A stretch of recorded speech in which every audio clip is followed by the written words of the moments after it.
Thanks for tuning in to another episode of the Forgotten Hockey Players of Broadway, a nostalgic look back at our favorite Rangers from the 60s, 70s, and 80s. I'm Tom Browning, along with my co-host Rob Berger.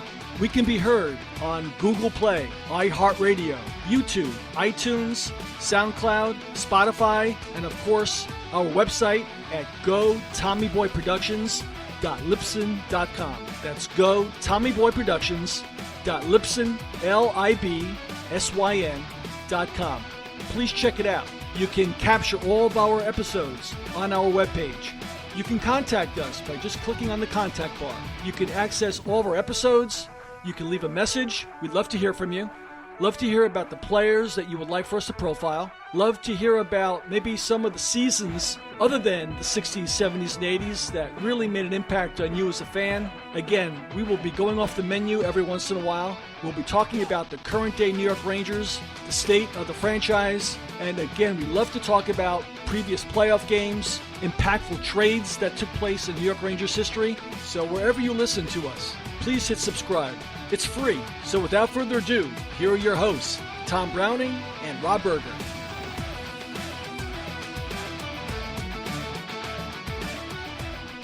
Thanks for tuning in and welcome to another episode of the Forgotten Hockey Players of Broadway.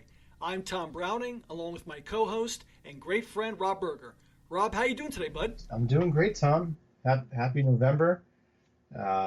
Really getting the swing of things. We got a full month of hockey under our belts. Things are starting to even out a little bit. Rangers are playing better than expected, especially after the start, but looking forward to it. Rob, I couldn't agree with you more. It just seems like last week we did our training camp podcast and talking up the kids. And how about kids like Brett Howden and Filipino and Leah Sanderson, who just came up, and Neil Pionk coming into his own, and that Bobby Orr-like goal he scored the other night, that end-to-end rush. That might be the only one we see all season. No, Rob, I totally agree. I don't think we'll be seeing too many end-to-end rushes from Neil Pionk leading to goals this year, but you have to admit, the kid is a gifted offensive player. He brings an element to the team that the Rangers haven't had from the blue line in a long time, and Tony DeAngelo has been playing well. He brings a similar element to the game, and Mark Stahl's been playing well on defense. Lundqvist has been playing well, and even Zibanejad and Kreider look like they're finally putting it together. But the question is, are they going to be sellers at the deadline? Is this a rebuild for the Rangers? Is this team better than we thought? What's going to come during February? Are they going to get rid of Zuccarello and McQuaid and some of the veterans? Yeah, the Rangers are in a bad spot when it comes to what are you going to do? Do you sell? Do you go for high picks? I don't know. I don't know how you, for the second 2 years in a row, you could take a team that's right outside the playoffs and just throw in the towel.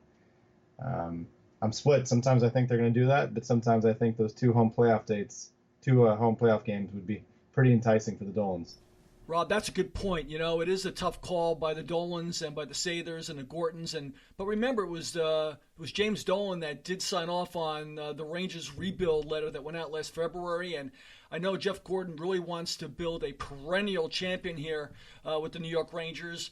And listen, David Quinn has done an outstanding job as the head coach. The players have bought into him, have bought into his message.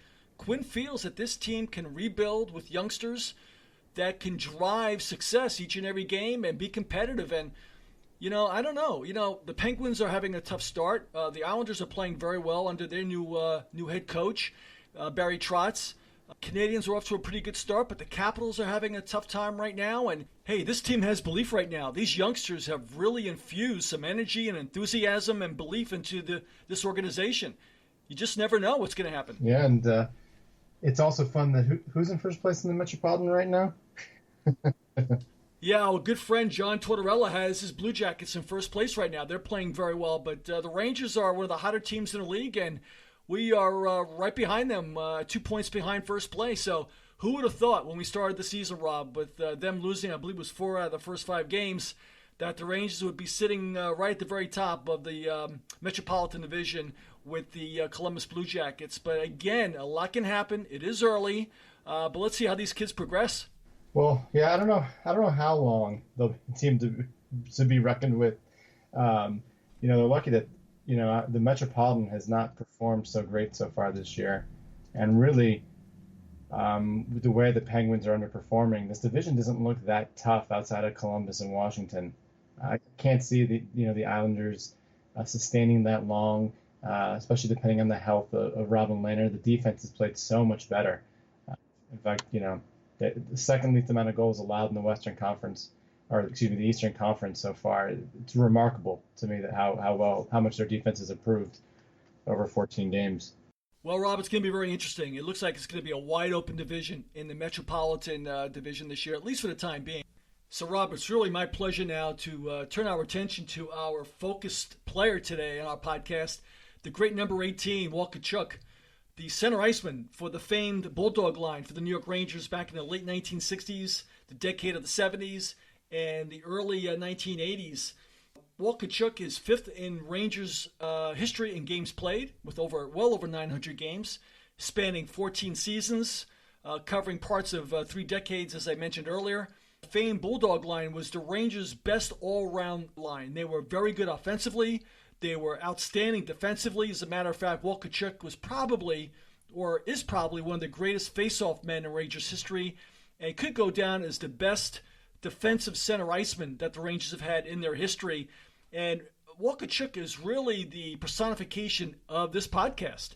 If you look at the forgotten hockey players of Broadway, what we're trying to do here is bring back the memories of players that were very popular in their day, very effective in their day, that contributed greatly to the success of the New York Rangers organization. And Wakka Chuck was all of that back in the late 1960s, the decade of the 70s.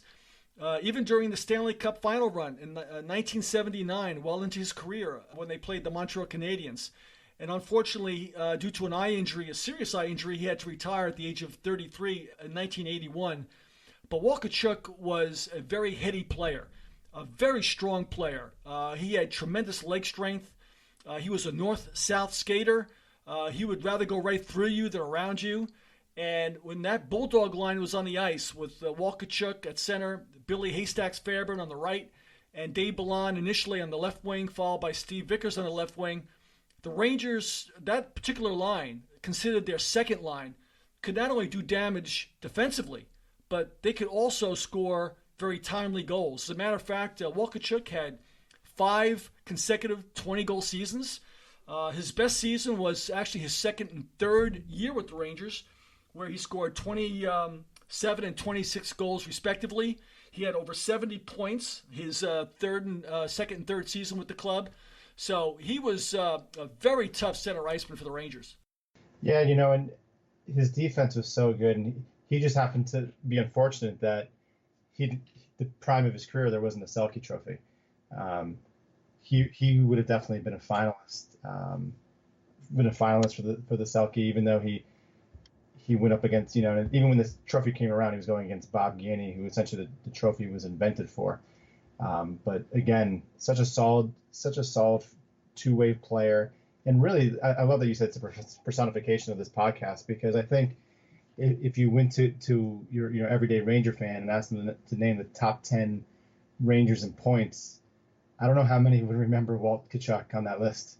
Rob, that is so true. How many of today's New York Ranger fans, especially the younger fans, recognize the offensive accomplishments of Wakka Chuck? I mean, here's a guy that led the team in 1969, 1970, 1970, and 1971 in points. And this is during the time of the goal a game line with Jean Rattel, Rod Gilbert, and Vic Hatfield. I mean, also, during the 1973 playoffs, Wakka Chuck was tied for the lead in points, and he led the team in goals during the 1973 playoffs. So this is a guy that was not only entrusted to go up against the Phil Espositos, the Davey Keons, the Rick McLeishes, the Brian Trottiers, all the top offensive centers, the top lines, along with his colleagues of the Bulldog line, to shut the other team down. But they were entrusted to score some very big goals for the New York Rangers. And don't forget, they were also the team's top penalty killing line. Back in the day, back when Wakka Chuck played in the 1970s, late 1960s, teams didn't just try to ice the puck when they were killing penalties. They implemented a system called ragging the puck. Now, all teams did that. The whole idea was to have the 4 guys on the ice on the penalty kill try to play keep away from the team on the power play.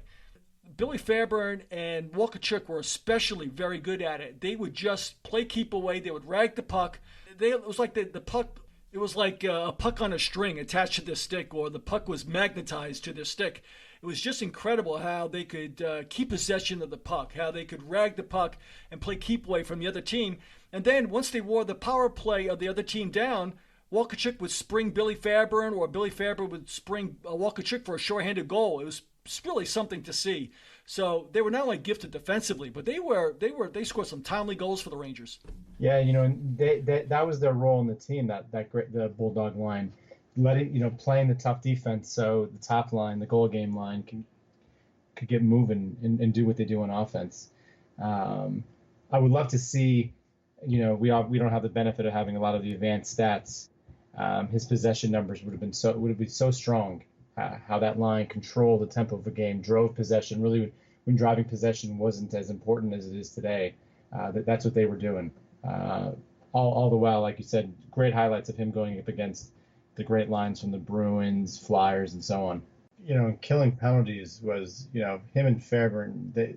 Their role in the penalty kill can't be understated, especially in the playoffs. Wolcott, both of them are top 5 in shorthanded goals for the Rangers. Again, the focus on the two-way. I bet a lot of fans wouldn't know that Wakka Chuck has more even strength goals than Adam Graves and Mark Messier, which is pretty impressive considering Wakka Chuck isn't in the top 10 in goals scored for the Rangers because, he really wasn't, when he played, he wasn't the key piece of the power play. Obviously, the gag line was up there. So he did most of his offensive damage just at even strength, not on special teams, all the while being the first line penalty kill for the Rangers. Rob, that's an excellent point. Back in the 70s, late 60s, 70s, and probably most of the 80s, the teams that scored the most 5-on-5 were the best teams in the National Hockey League. And it seems like today, the power play and shootouts really determine the offensive production, the successful or unsuccessful offensive production from a team. It doesn't seem like there's much separation with teams 5-on-5 in today's game like it was back when Walcott Chuck played. But another strong point to Walcott Chuck's game was his ability to rise and shine during the playoffs, especially back in the 1972 playoffs when he had a great playoff series against the Blackhawks and Canadiens with Jean Rattel, Rod Gilbert hurt. He shut down Phil Esposito during the 72 finals. Special player. Yeah, and whenever he had the opportunity to be in the postseason, he performed well. Always scoring, especially 72 and 73, and then again for the big run in 79. As we've discussed, my favorite Rangers team. That's true, Rob. That was a very important and special year for Walcott Chuck during that Cinderella season that led to the 1979 finals under coach Freddie Shero. Walcott Chuck by then was actually the Rangers' third-line center for the club. He was a seasoned veteran on the team, actually winding down his career with the New York Rangers. But he scored 4 goals in the playoffs that particular year, including 1 shorthanded. He brought a tremendous amount of leadership to that young club. His regular season wasn't all that bad either. I believe he had 15 goals that season, 27 assists for 42 points. But he was the elder statesman. He and Phil Esposito were the elder statesman on the team.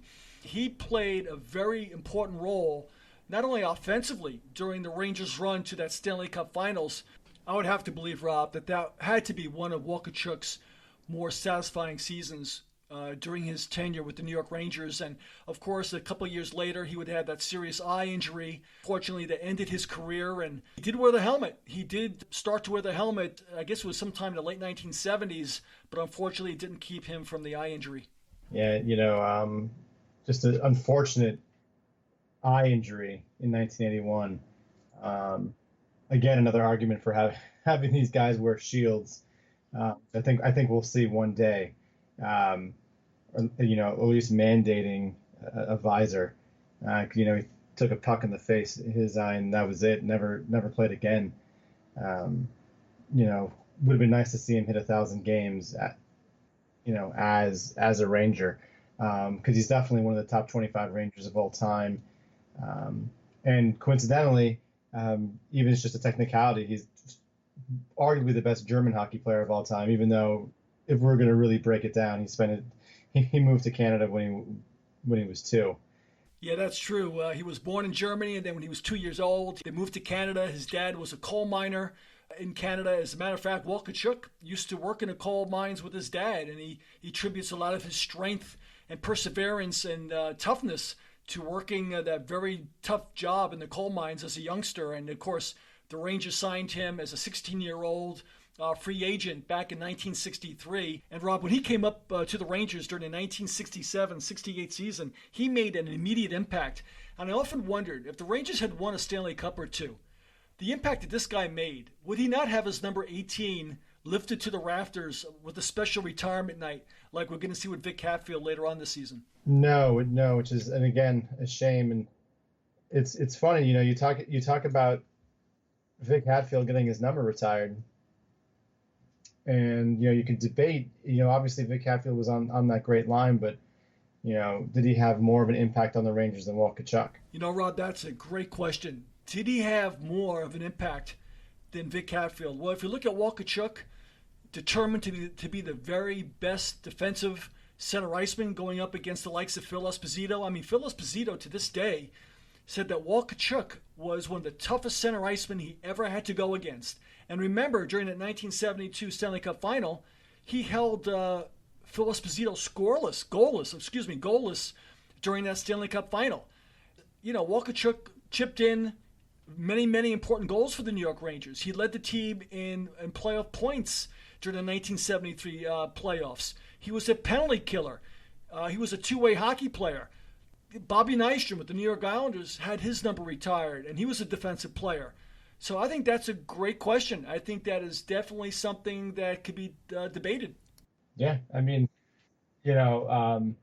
we talked about Vic Hatfield, you don't want to ran his parade, getting his number retired, but it is a shame that guys like Wakka Chuck, who did more on the ice and just Wakka Chuck arguably could have centered a top line, especially early on in his career. He had 5 straight 20-goal seasons. He led the Rangers in points for a couple of years. He could have fit into that role as a top line player in his younger years. He just had the responsibility of playing defense as a forward, which just hindered his ability to rack up points and goals, which is so easily forgotten. Going back to Bob Gainey, if we didn't have a Selke Trophy, I think Bob Gainey is almost forgotten a little bit on those Canadian teams because he wasn't the one putting up 50 goals around guys like Guy Lafleur. So it's easy for these defensive forwards to just really get overlooked. Yeah, Robin, he has been overlooked, I think, by the Rangers organization. I don't know how involved he is. It doesn't seem like, you see him often. I haven't seen him being interviewed on MSG in quite some time. Maybe I missed it. But I would like to see the Rangers, bring back the Billy Fairbairns, the Walcott Chucks. I mean, guys who played on that Bulldog line. I know Steve Vickers is involved in a lot of golf tournaments with the New York Rangers. Unfortunately, Davey Balon passed away years ago. But I would love to see, Walcott Chuck, Billy Fairbairn, at least 2/3 of that Bulldog line really, show up at MSG, have them, as featured guests during Ranger broadcasts. I think it would go a long way into, just re-energizing, revitalizing some of the history of the Ranger clubs. Very successful elite Ranger teams from the late 1960s, 1970s, teams that really were important clubs, during the Rangers' history. Teams that came so close to winning Stanley Cups, whether it be in 1972 or 1979. They had their chances. They were considered the elite of the elite. And it was guys like Walt Tkaczuk, Billy Fairbairn, Dave Balon, and Steve Vickers that contributed greatly to the success of the New York Rangers. And it's good to see that a two-way center iceman was at least recognized with one All-Star game appearance, and he was invited to a Canada Cup.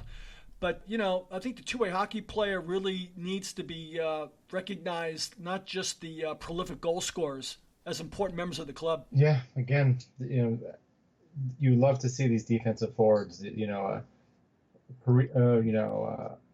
Bergeron type, a Taves type, Kopitar. It's great, especially in that era when more goals were being scored. 60 goals, 50 goals was so much more commonplace than it is today. It was those Ranger teams aren't even close to a playoff team without the Bulldog line. You bring up Bergeron. I think Wakka Chuck was probably a very similar player to Bergeron, especially earlier in Bergeron's career, where Bergeron was more of a second-line defense-first player.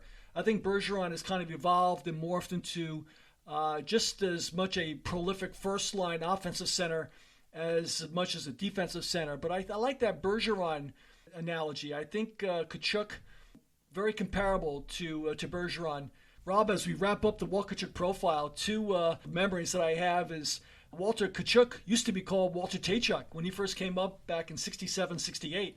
Marv Albert and Bob Wolf pronounced his name Tkaczuk. It was the Bulldog line centered by Walt Tkaczuk with Billy Fairbairn and Dave Balon.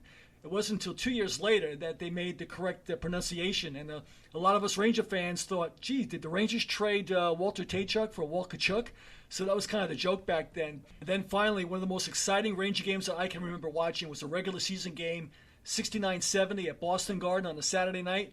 Boston had a 25-game home winning streak or undefeated streak, and it was the Bulldog line of Tkaczuk, Balon, and Fairbairn that with 11 seconds to go defeated the Boston Bruins on a goal by Billy Fairbairn, set up by Wakka Chuck. Rob, any last closing thoughts on number 18, Wakka Chuck? No, not really. And just in terms of, it's great to talk about these old guys that had such an impact on the team and just do not get enough.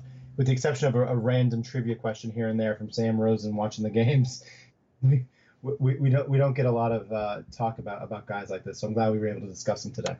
Absolutely, Rob. That's what the show is all about. The forgotten hockey players of Broadway, bringing to life some of the more important New York Ranger players from the past that, for whatever reason, have been forgotten by the organization, forgotten by the fans. So, again, going forward, if you have a particular player or players or teams that you would like for Rob and I to profile, please drop us a line on our website at gotommyboyproductions.libsyn.com. That's gotommyboyproductions.libsyn.com. You can find our podcast on your favorite podcast channel. So once again, on behalf of Rob Berger, this is Tom Browning for the Forgotten Hockey Players of Broadway. Thanks, folks, for tuning in.